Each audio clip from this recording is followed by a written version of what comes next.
자, 땅 보러 갈 때 체크리스트를 제가 만들어 드렸어요. 그래서 땅 보러 갈 때 항상 내가 이거 체크했는지 항상 확인을 하셔야 됩니다.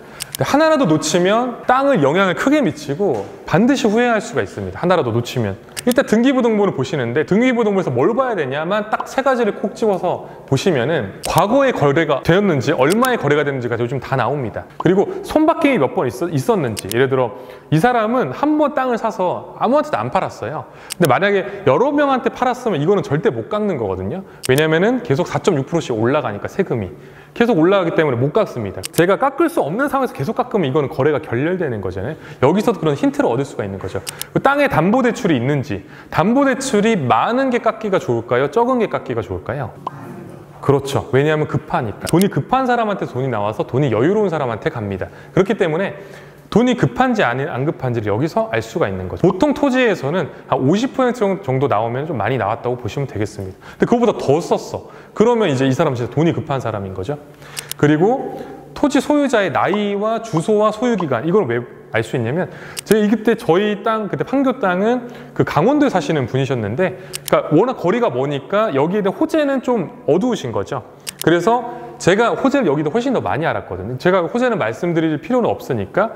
그렇기 때문에 호재를 이분들이 모르셔서 좀 싸게 살 수 있었습니다.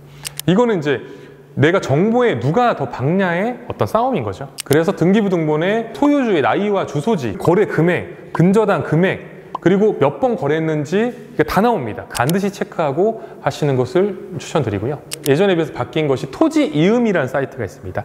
토지이음이라고 검색을 해보시면은 지목이나 공시지가나 지역지구 정보 행위제한 건폐율이 자세하게 나와요. 그래서 검색을 해보시면 지목이 뭔지, 대지면 당연히 좋겠는데 보통 전이나 답이나 임야나 이런 것들이 많을 거예요.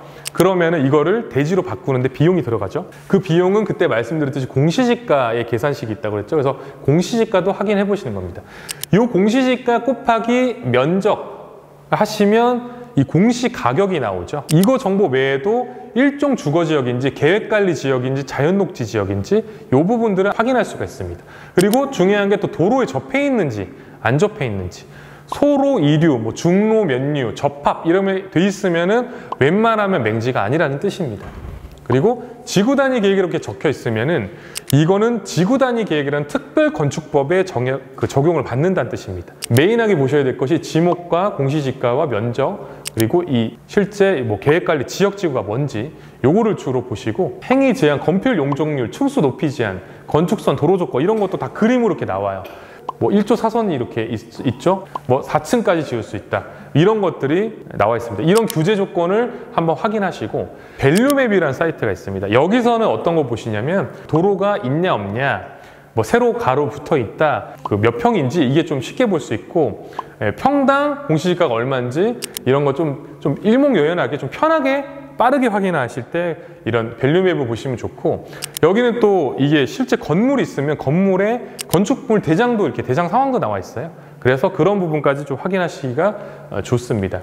마지막으로 디스코가 있습니다. 그래서 디스코는 실거래 가격이 훨씬 많이 나와 있어요. 그래서 주변 시세 판단하기가 좀 더 좋습니다. 면적당, 평당 얼마에 거래되는지를 볼 수가 있거든요. 이 3개 정도까지 검색을 하고 가시는 거를 추천을 드리고, 그리고 토지 상태 체크리스트, 오늘 이게 드린 게 바로 이 부분입니다.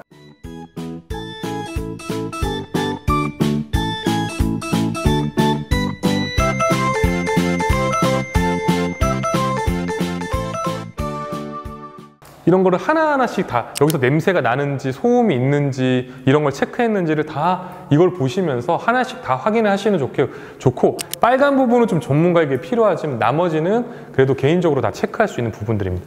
이제 마지막으로 이제 경매 부분입니다. 실제로 입찰하는 게 되게 재밌어요. 한번 그냥 입찰 안 하더라도 가서 구경 삼아도 가시는 것도 되게 좋고요. 근데 예를 들어 단독주택이라든지 물건 분석이 좀 어렵다 이런 거는 경매지라고 경매 사이트가 있어요. 유료 사이트이긴 하지만 그런 데서 웬만하면 분석을 잘 해줍니다. 그리고 거기에 전화 문의도 하실 수가 있거든요. 그래서 문의를 하시거나 그런 식으로 하실 수도 있고, 경매 컨설턴트나 뭐 매수 신청 대리, 이거는 입찰을 대신 가서 해줘요. 대신 수수료가 뭐 1%에서 1.5%거든요. 경매를 좀 어렵게 생각 안 하셔도 좋을 것 같다. 직접 공부해서 하셔도 너무 좋고 이런 식으로 의뢰를 하셔서 하실 수도 있다.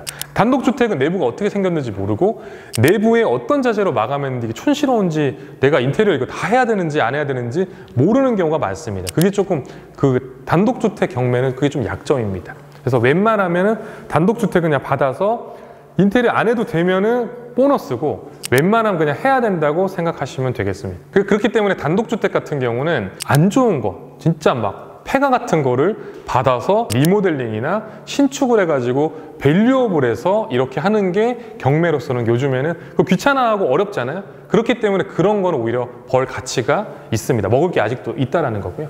토지 경매는 오히려 난이도는 훨씬 낮습니다. 왜냐하면 아파트나 빌라는 명도를 해야 되잖아요.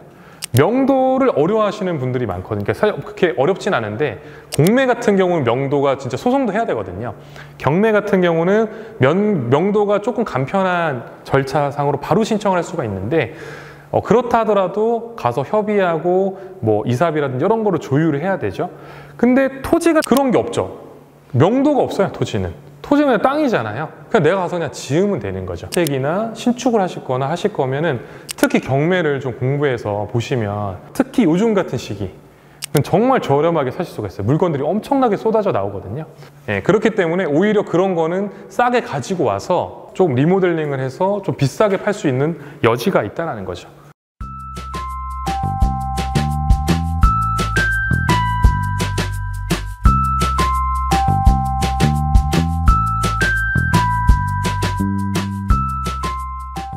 요렇게 반듯하게 토목공사가 완료가 됐고 완료해달라는 조건을 토지 매매 계약서에 넣어야 돼요. 토지 공급자한테.